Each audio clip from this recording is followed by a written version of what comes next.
Hi there, this is Sean Broderick for Uncommon Wisdom Daily, and I'm here with Jerry Perkins, who is the Chief Metallurgist for Exeter Resources, and he's been doing some great work on a project that I've been looking at here called Caspiche. But now he's going to tell us about another project that the same company has down in Argentina. And so perhaps you just would like to tell us a little about that. Yeah, sure, Sean. Actually, I look after a bit more than metallurgy. I look after development generally for the projects with Exeter. But yeah, Cerro Moro is really an exciting project for us, and it's one that's probably not fully reflected in the valuations that people put out on us at the moment, because Caspiche, because of its sheer size, has pretty much taken over the scene.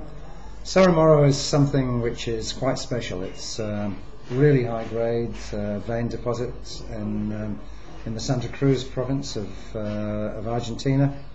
There are about 4 or 5 other mines which are either operating down there or are close to development.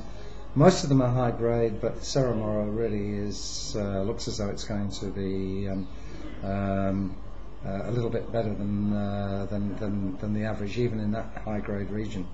I was looking at the grades down there. I mean, you really have some amazing bonanza grade stuff coming out of there, and your discovery cost is cheap. It's only like maybe $20 an ounce, right? Exactly, yeah.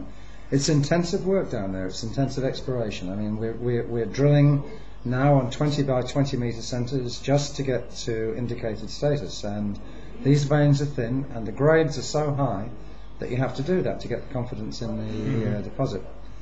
But at the end of the day, what we have down there, we have a particular vein called the Escondida vein, which is probably the one that many of our shareholders have already some knowledge of. It's really something quite special. It outcrops on surface in some areas, and it dives down in chutes, separated perhaps by 100 or 200 meters in other areas. It's generally about 2 to 3 meters wide. Sometimes it gets up to about 5 meters, at other times down to about 1. So it's thin, narrow vein mining. It goes vertically down into the ground, but the grades are special. We often see bonanza grades of 200, 300 grams per ton of gold. Often, it's serious. I know. 10,000 grams per ton of silver or more, often going with these sorts of things. Of course, it's spotty, and the deal with this type of system is to get the confidence that the continuity between these high-grade sections, and so when you come to mine them, you don't find that you're just mining a very small piece of high-grade gold, and that the grades exist. And we've pretty much got to that stage at the moment. Good.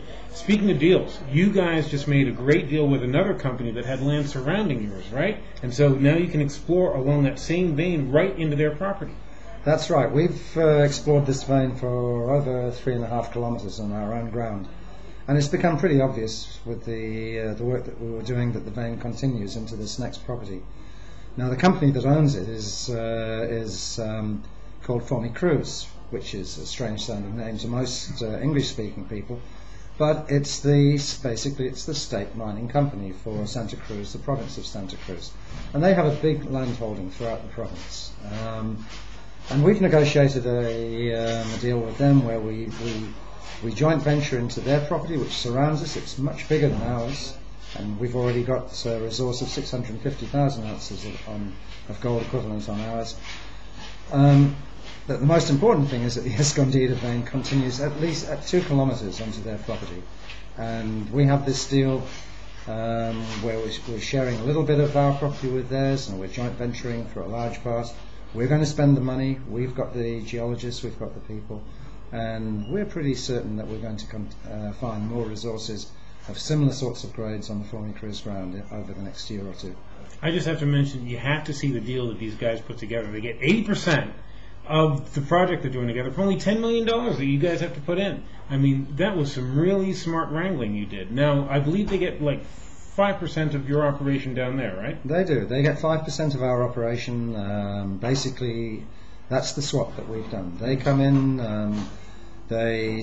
we put up all the capital, we build the project, and then the 5% that they would normally have put in, we can recover from the cash flow.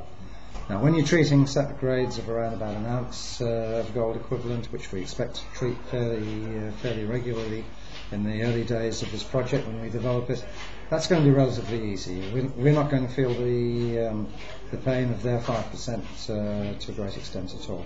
And they've paid their way, we pay our way on their project, and it works out really well for both sides.